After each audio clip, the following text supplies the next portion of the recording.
I never really thought my sister would hold a grudge for this long. We were teenagers when it all happened. Some dumb fight over a boy who, in hindsight, didn't even deserve the argument.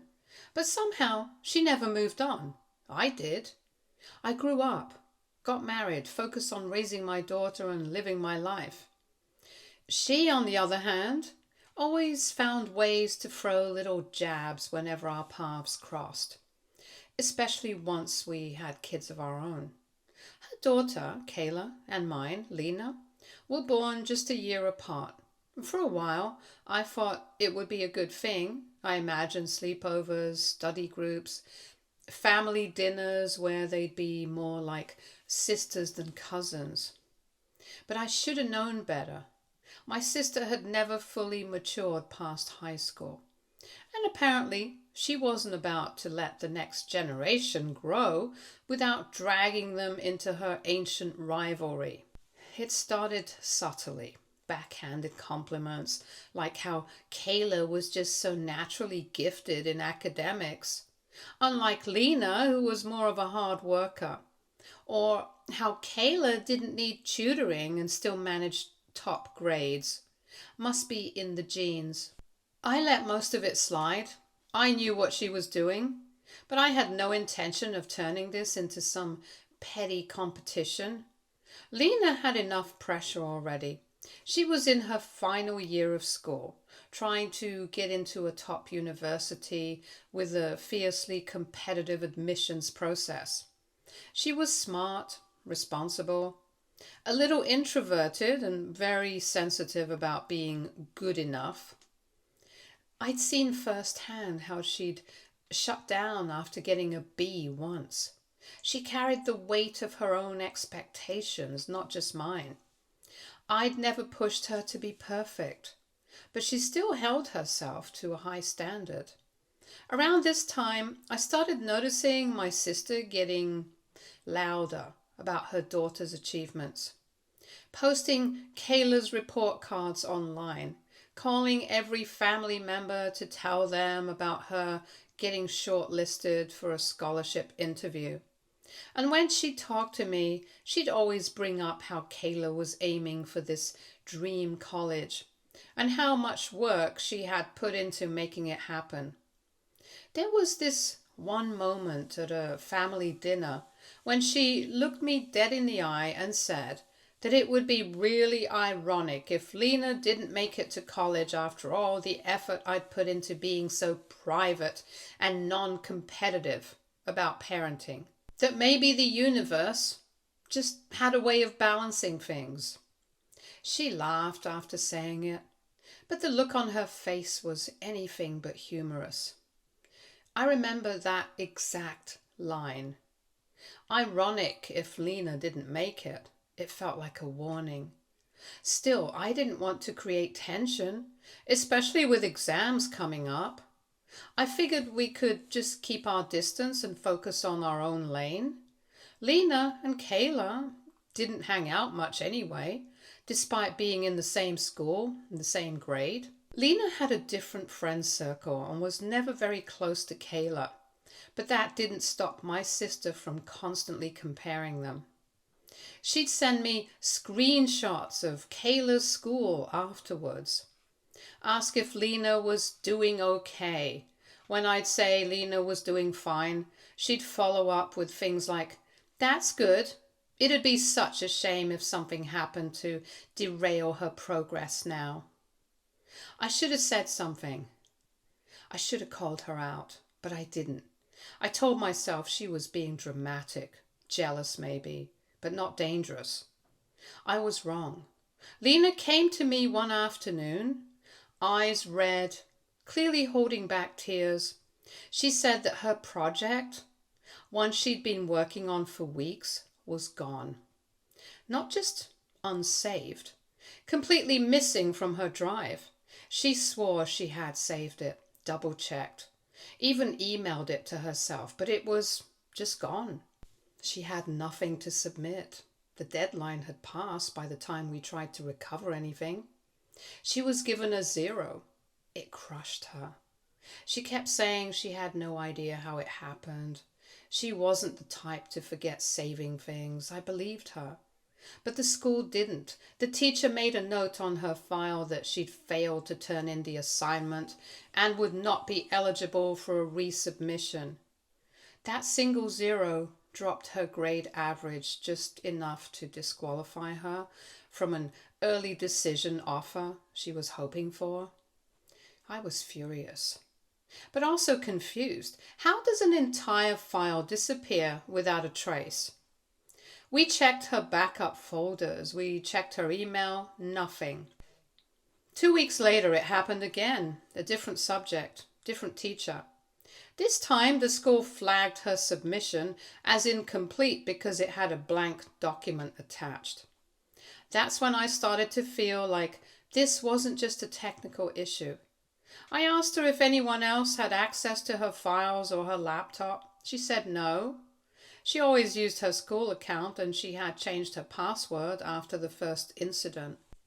I let it go for the night, but I didn't sleep. My gut told me something wasn't right.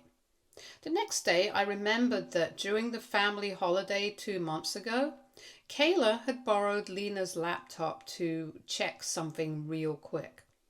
Lena hadn't thought anything of it. It had just been for 5 minutes while we were all chatting. I didn't want to believe that Kayla would sabotage her own cousin, but then again, I never thought my sister would keep throwing around phrases like karma and revenge just because of something that happened 20 years ago. I brought it up with Lena, and she looked haunted. She said she didn't want to accuse anyone without proof, but she'd always gotten a weird vibe from Kayla. She also admitted something else. A few months back, Kayla had asked her for help with a coding assignment. Lena sent over one of her old practice files and Kayla had accidentally deleted it, said it was a mistake and laughed it off. I asked Lena if she'd be okay with me setting something up, nothing too invasive, just a tracker that would log activity on her shared folders. I explained that I didn't want to accuse anyone without proof either, but we needed to figure out what was going on. She agreed.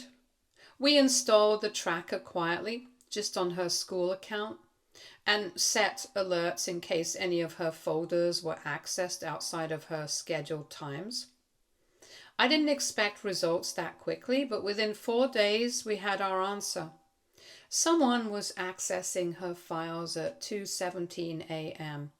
Not just accessing, modifying, renaming, deleting. And it wasn't a one-time thing. I stared at the log for a long time and then I took a screenshot and I called the school. Update 1. I had the IP address tracked through some contacts. It was Kayla. The location was right around their address too. Let's not go into too many details about how I managed that. There were just too many elements involved. When I finally confronted my sister, I expected at least a little hesitation, maybe even guilt. But she looked me straight in the eye, her expression tight with contempt, and said that kids made mistakes all the time, and I needed to stop acting like mine was some kind of saint. It was that exact sentence that made it clear this wasn't about the kids. This was about us. That ancient grudge she'd been harboring since we were teenagers, because I apparently stole the guy she liked, was being dragged into our daughters' lives. And now she was mad that the consequences of her actions had finally caught up with her. The school had been surprisingly thorough. Once the evidence was presented, time-stamped screenshots of unauthorized logins to my daughter's school drive, activity logs from the IP address associated with my niece's phone, and several overlapping data points. They didn't hesitate to act. My niece was disqualified from the merit list and placed under academic probation, which automatically disqualified her from early admission to her dream college. It was devastating, I'm sure, but it was also justified. My daughter wasn't celebrating. She wasn't that kind of kid. She was still shaken from the betrayal. This was someone she had sleepovers with, gone to summer camps with. She kept asking me if I thought she did the right thing by bringing me into it. I told her the truth, that standing up for yourself never feels easy when the people hurting you are family. But that doesn't make it wrong. I wish that had been the end of it, but of course it wasn't.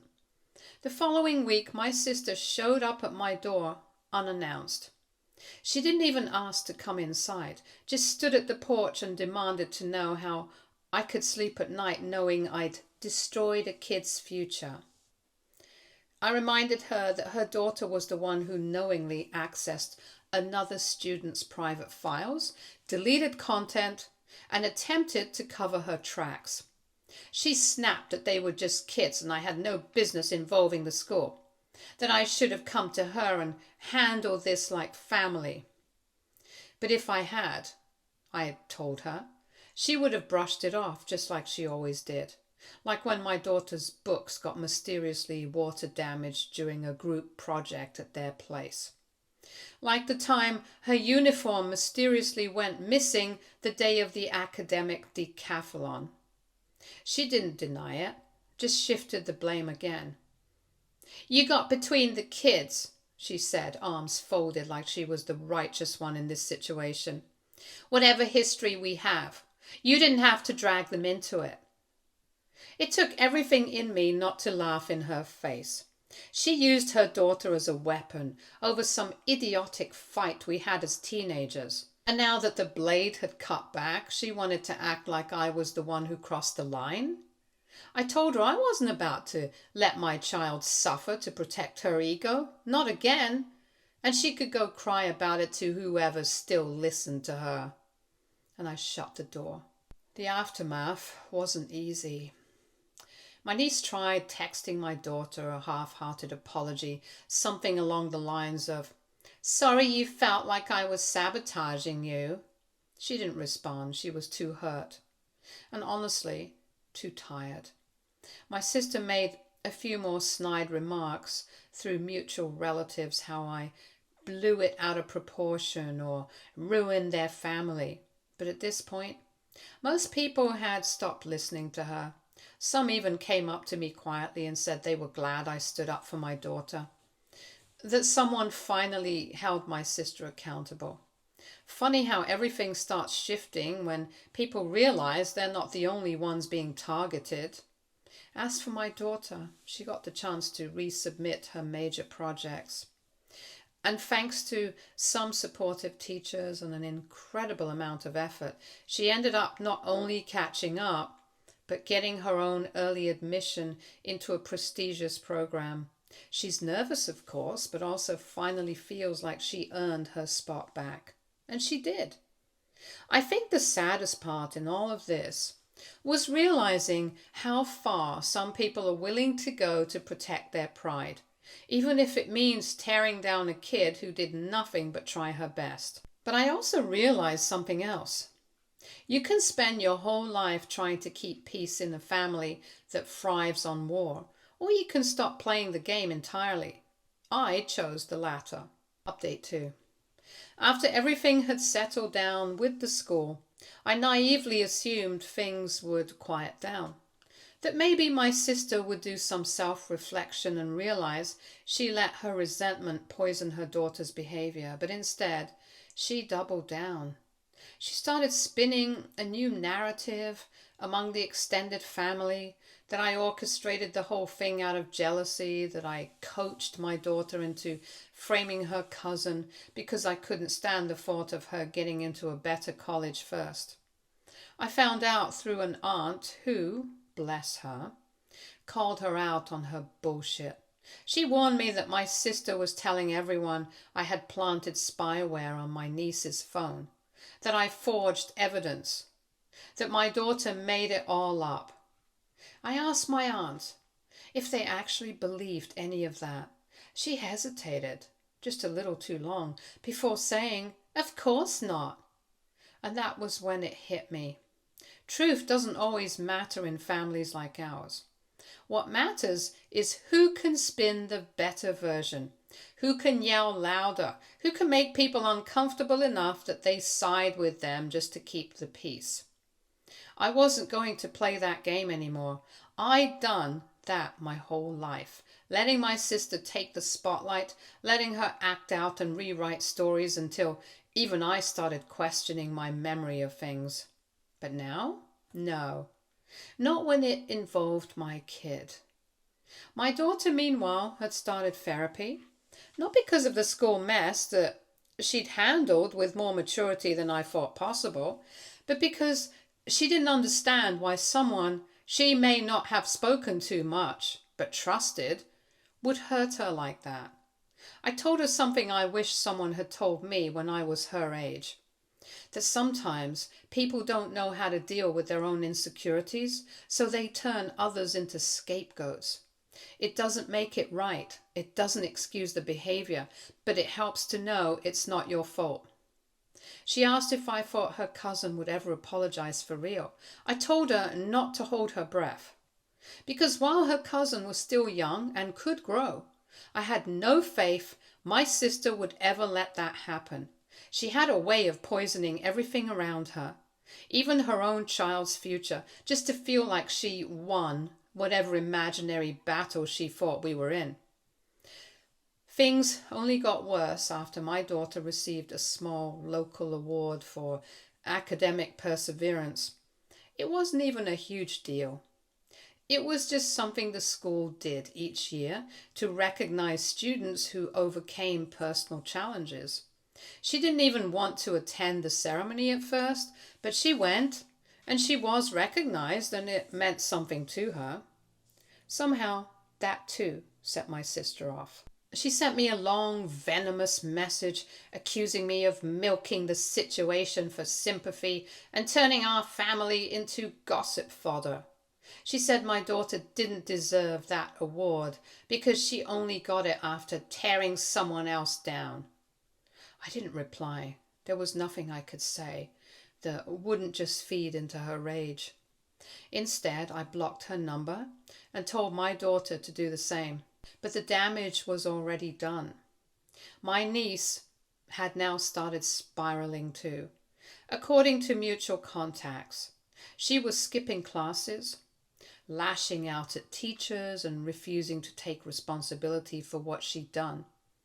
Her college dreams were shelved, not because of us, but because she refused to accept the consequences of her own actions. And her mother was enabling that. One evening, out of nowhere, my niece showed up outside our house. My daughter was at her tutoring class, so it was just me. She looked like she hadn't slept in days. She didn't ask to come in, just stood there, arms crossed, eyes red, and said that she knew what I did, that I ruined everything. I asked her if she genuinely thought my daughter deserved what happened. If she thought deleting someone else's work and messing with their future was okay. She didn't answer. So I asked her why she did it. She just said coldly that maybe now my daughter would understand what it's like not to always get what she wants. There it was. She didn't even try to deny it. And that broke my heart all over again. Not because I needed an apology, but because this kid had learned to model her behavior off her mother's bitterness. She thought this was normal, that punishing people for being happy was how you navigated life. I told her I hoped she found peace someday, but it wasn't going to be at my daughter's expense, and I shut the door. That was the last time I saw her. I heard through Lena that she eventually transferred schools between semesters, that her new application essays didn't go over well because the story didn't make sense, that she lost her place on the school's leadership board due to academic integrity concerns. It was a quiet downfall, the kind where no one throws a tantrum because the truth is just too obvious. My sister kept pushing the "we're victims" narrative, but fewer and fewer people listened. Because eventually even the best storytellers lose their audience when they can't stop contradicting themselves. As for us, we moved on. My daughter focused on her future. laughing without flinching, trusting that the people around her were there because they chose to be, not because they were forced to play nice for the sake of family. And me, I finally let go of the guilt. For years, I'd walked on eggshells around my sister. I kept thinking I owed her something just because we were born into the same family. But blood doesn't excuse betrayal. And just because someone calls it revenge doesn't mean it's not just cruel. I protected my daughter, and I'd do it again in a heartbeat. Update 3. For those who don't know, it has been a few months since everything went down. So after Kayla lost her dream school admission and my daughter's name was cleared, there was finally some peace in our home. For once, my daughter wasn't walking on eggshells, waiting for someone to pull the rug out from under her. She had started smiling again, sleeping better, and even got a small scholarship for another program she was thrilled about. She was happy, and honestly, so was I. So when I saw my sister standing on my doorstep one Sunday afternoon, I already knew something was off. She looked like she'd rehearsed whatever she was about to say at least a dozen times. The concern in her eyes. I questioned her. If her daughter was that innocent, why did she have to transfer schools mid-semester? I told her point blank that Kayla didn't lose her dream school because of me. She lost it because she sabotaged someone else's work. She got caught.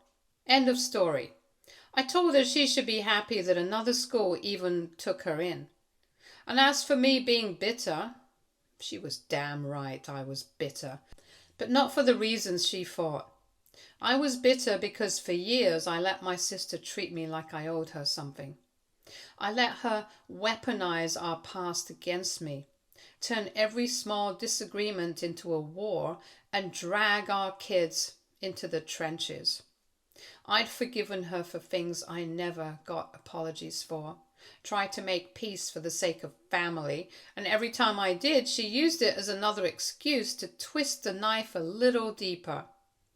I told her I was done sacrificing my daughter's mental health, her sense of safety, and her future just to keep the illusion of a family intact.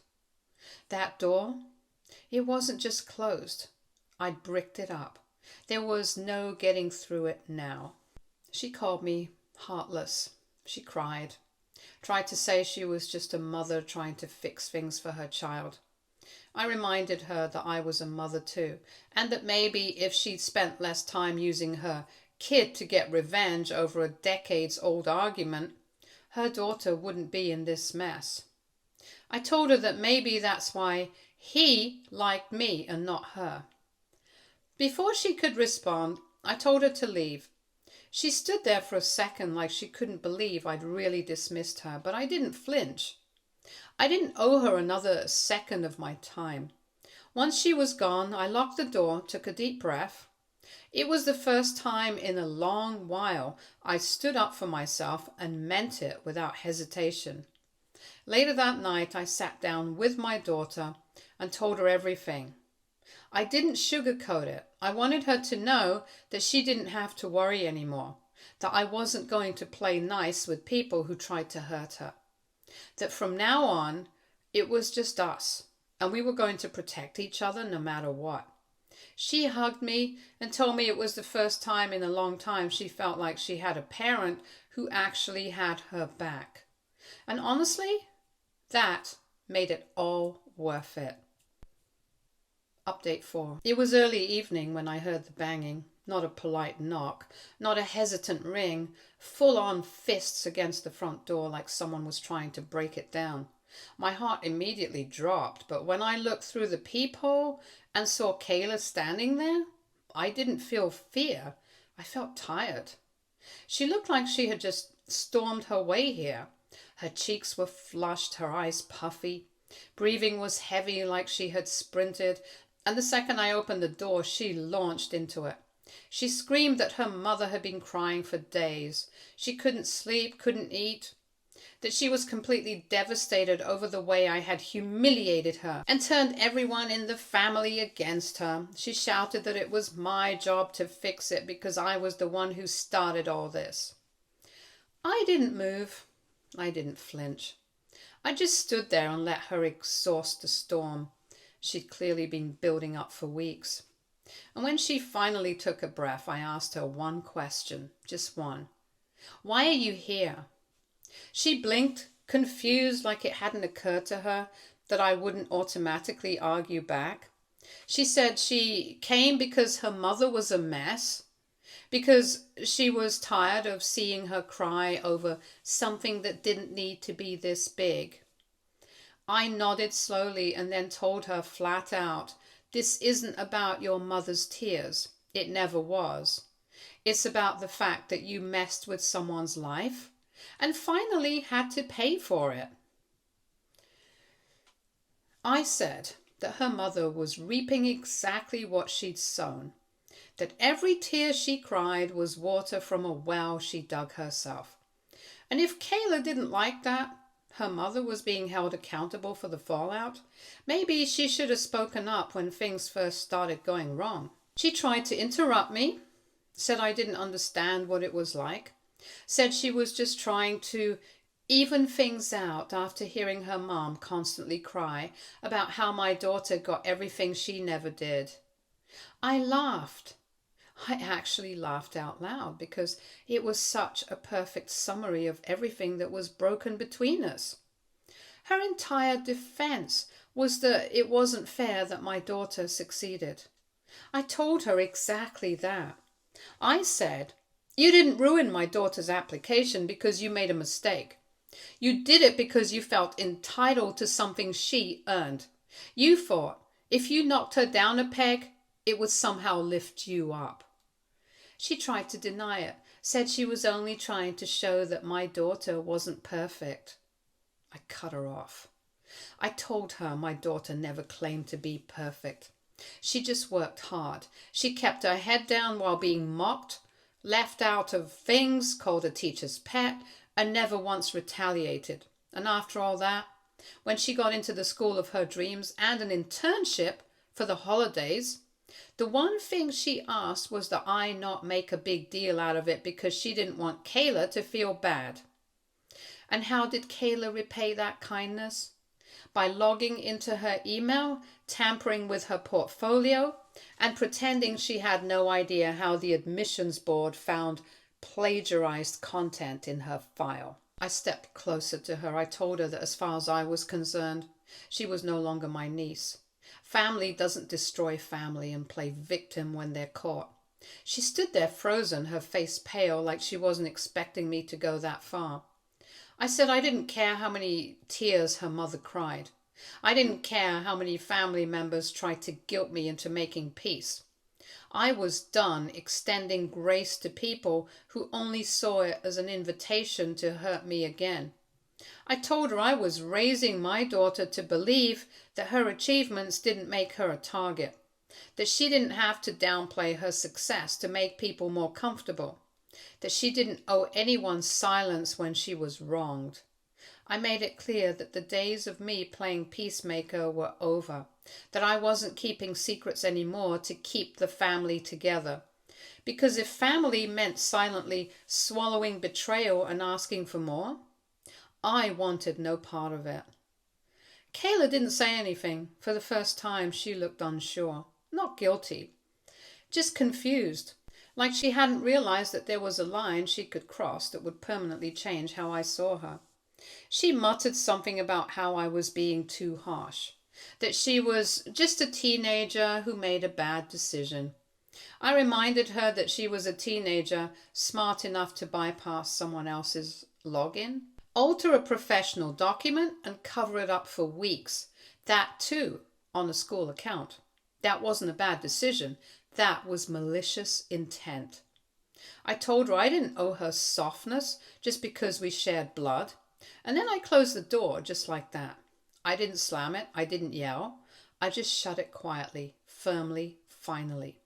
And as I stood there behind it, I didn't feel guilt or second guessing. I felt clarity, peace. Took a long time to learn that sometimes you can't save a family that doesn't want to be saved. That you can't pour love into people who only see it as leverage. That loyalty without boundaries is just self-destruction. My daughter came down a few minutes later, asking who it was. I just smiled and said that it was no one we needed to worry about anymore. And that was the end of it.